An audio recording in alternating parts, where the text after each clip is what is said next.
The easiest and safest pass in Jiu-Jitsu for white belts. Let's have a look.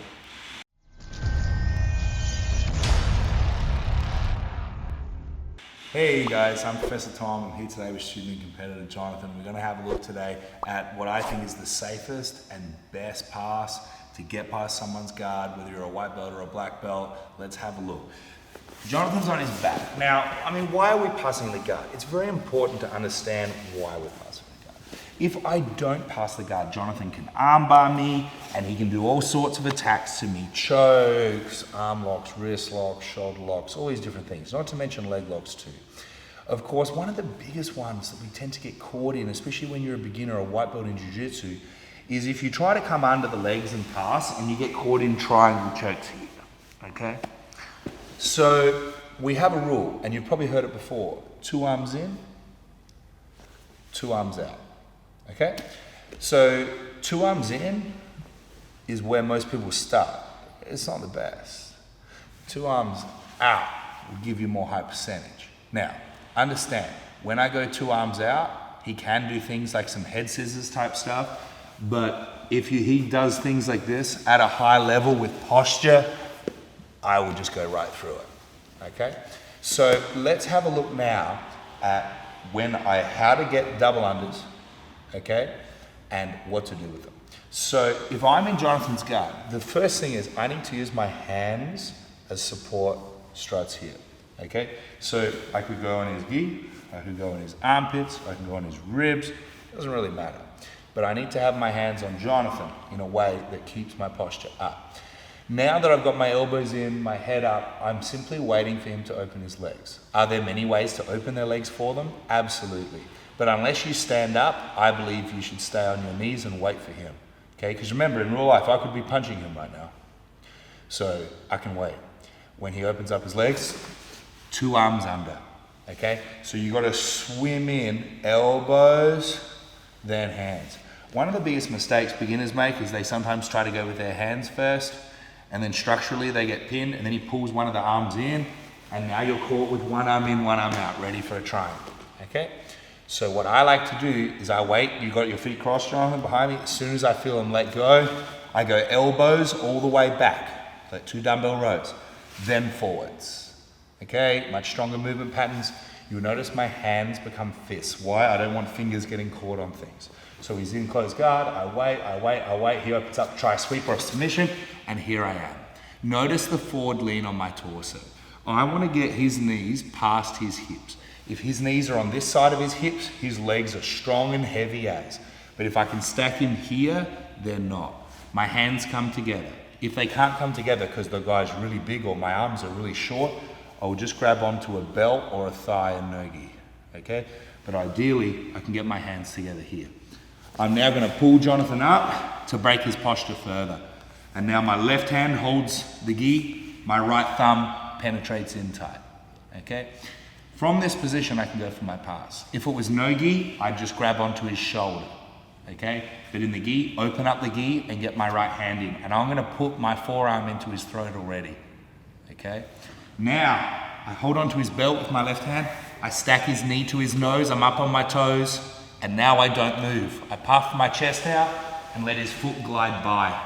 I've got an instant choke here right away, which will make his arms forced to defend it, which means I can secure my position here in side control because his hands are on my hand, not on my body, okay?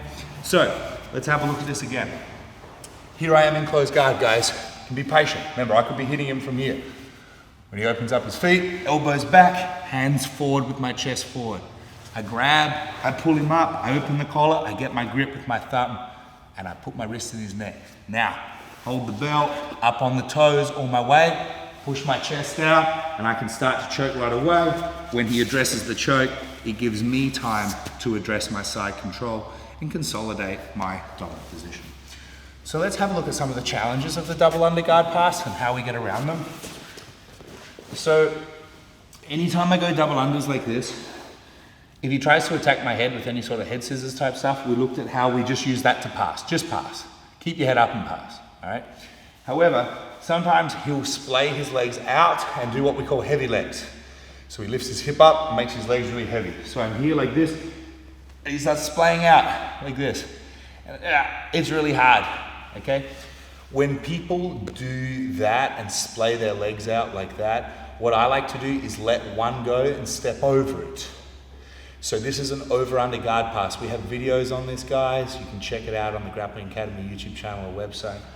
But as I'm here, if he extends them out, I'll let go, push down, and hop over. From this position, I can now move in for my basic over-under guard. Okay? So again, we have videos on that one, but that will solve that problem. Okay? If you can get good at the double under guard pass, you can really pass a lot of people's guards. And the reason I say that is because it's quite safe. You don't often get caught out going for the double unders. Okay?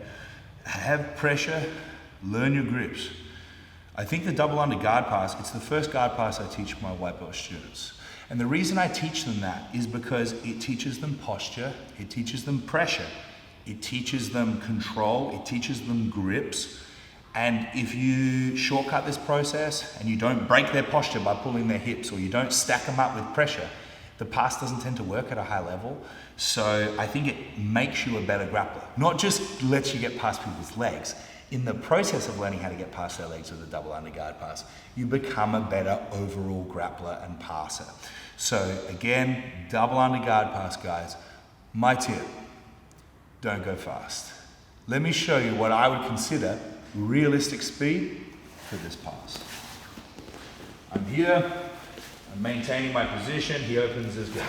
I come under, I'll stack him up, I'll get the collar, and now I stop. Watch what I'm gonna try to do.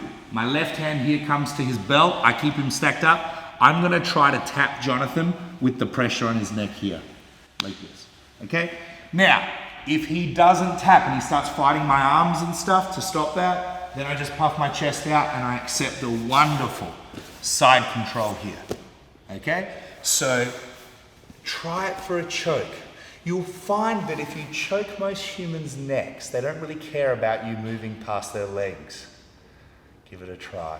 Don't go fast, go slow.